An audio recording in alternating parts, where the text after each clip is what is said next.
Hello everybody, this is Steve from Old Boy Moto. G'day everyone, welcome back to the channel. This is an old video that I did over 12 months ago before I put the bike up for sale, where I swapped out the rear tyre. So I just found it on the SD card, an old one I had sitting around. So I thought I might as well do something with it. So I've edited it and put it up. I went away from the original tyres on the Indian Chieftain because I found the Dunlop Elite 4s, after they'd worn down a little bit, they just felt hard, and they weren't getting the grip that I wanted. Yeah, they just weren't real good in the corners. They just didn't seem to roll around with the cornering in the bike. So I got into a bloke down in Melbourne. He's got a shop down there in Ringwood called Rick's All American Motorcycles, and he's a cracker. He's a specialist for Buell and Harley and Indian, and they're really good techs. And he actually owned an Indian Springfield, and he told me he went to these Avon Cobra Chromes, and I've found these an absolute fantastic tyre. They're a little bit softer compound than the Dunlop Elites. You won't get as many Ks out of them. I was getting 16,000 out of a Dunlop Elite on the rear. A little bit of scalloping and stuff like that, but pretty good. Now, these ones being just a little bit softer, you won't get that, but I managed to get nearly 12,500 out of this one. So I'm pretty happy with that. It has scalloped and stuff like that, probably due to my own fault, just not watching the tyre pressures. I tended to run this one a little bit low for the comfort, but you pay the price in mileage, I guess. So this one's going to come off, and I've never had this one off. I've always let someone else do it. Rick did it the last time. There's a few ways to do it. I've got a U-Butte little lift here that's made for the Indian Chieftain from IB Bike Lifts, and it's a beauty. It lifts the bike up, and as you can see, the pads are positioned to fit the Indian. Only trouble is I've never had the back wheel off, and I'm thinking that weighs a lot, that back wheel, and the bags will be off it as well. So all the weight will transfer to the front, and I'm just a little bit worried about the bike seesawing and balancing. So I got on YouTube, had a bit of a look around, and I did see one guy who just managed to lift the back off the ground, and that seems to be the way to go, because what you do is you just take out your shock pin, which I'll show you later on. Take out the shock pin, and the back wheel just drops down as you lift the bike. And with the Chieftain, because the guards are valenced at the back as well, it's got to be lifted high enough so that that back wheel clears everything and you can pull it away. So anyway, what I've done is I've set up my car lift, of all things, and what I'm going to try and do is position the bike, run it across, see if I can position the back to lifting points and get the back up, and that way with the two front arms I can secure the bike, and hopefully it's not going to go anywhere.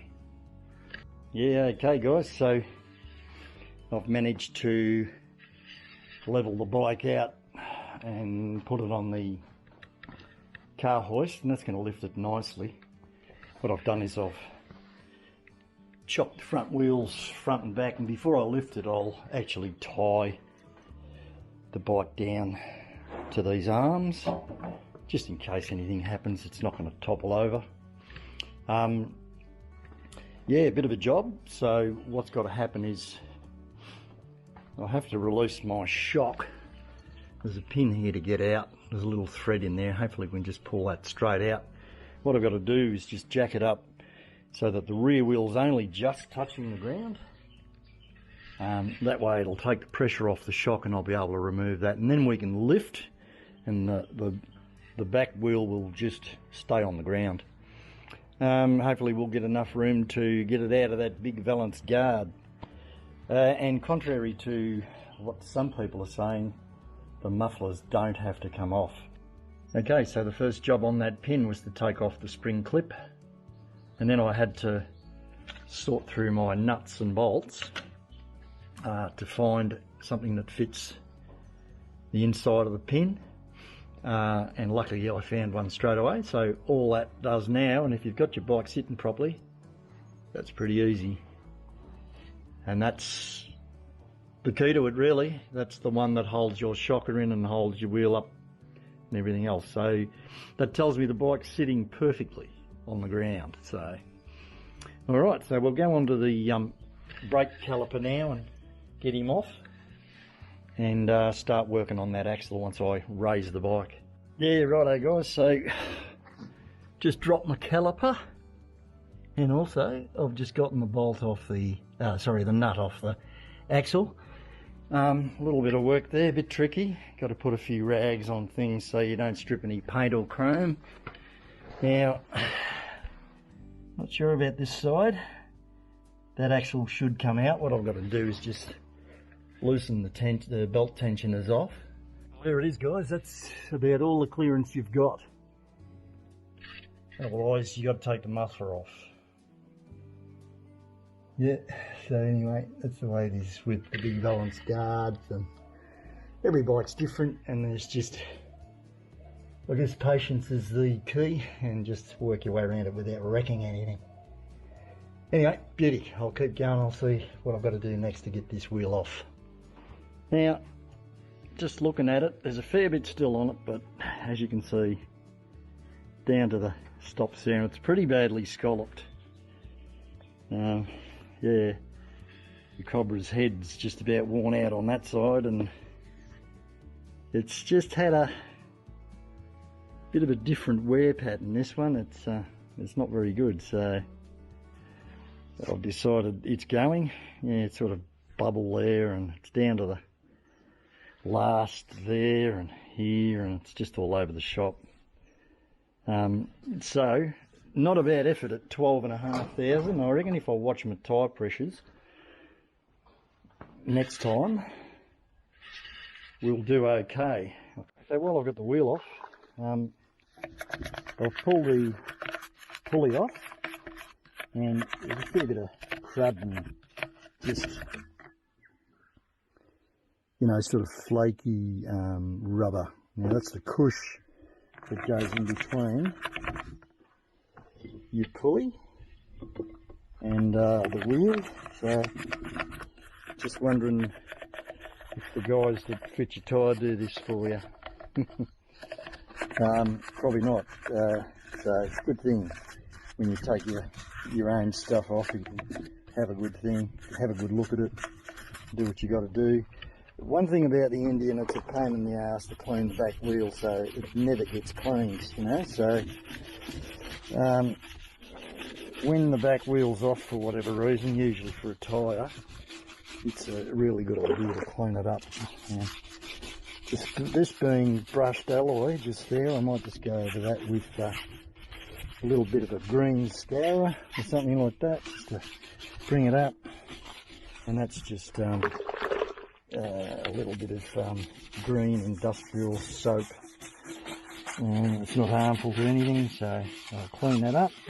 What I'll do is I'll clean my pulley up. My pulley's still in good nick, but I have noticed that there was a little bit of a silver coating over it, and I think that coating is to stop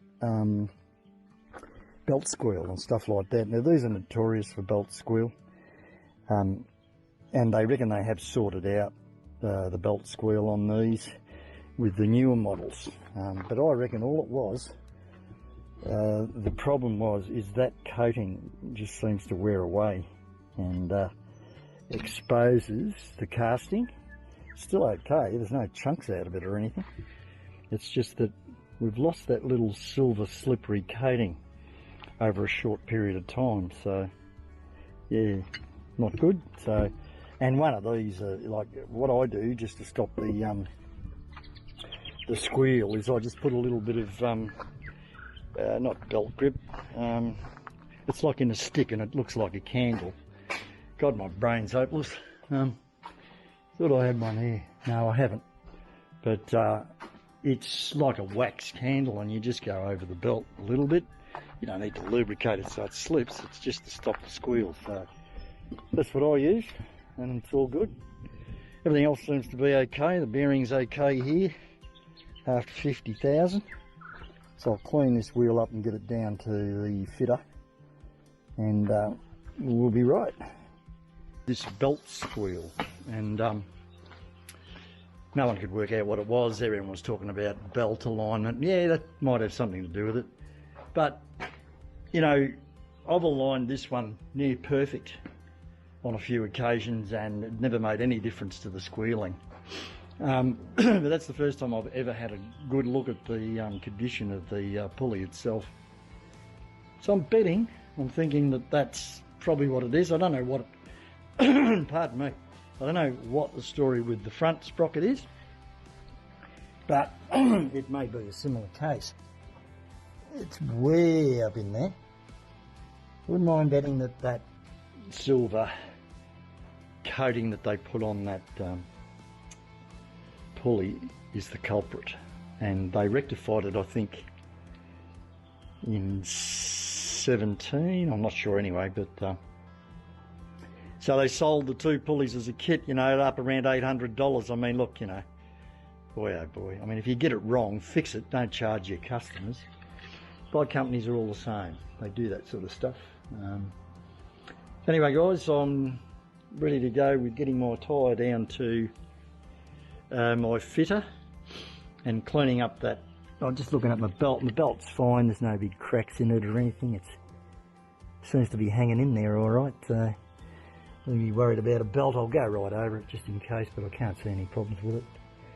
It's not getting any newer, but anyway, we've done nearly, it's on the way to 60,000. I'll probably be looking at a new belt pretty soon, probably 80. I'd say I'd put a new belt on it. And that's a fair job. You've got to actually split some of the frame sort of thing, you know, that header pipes have got to come off, all sorts of things just for a belt. Fun, fun, fun. Righto guys, see you later. Thanks for watching.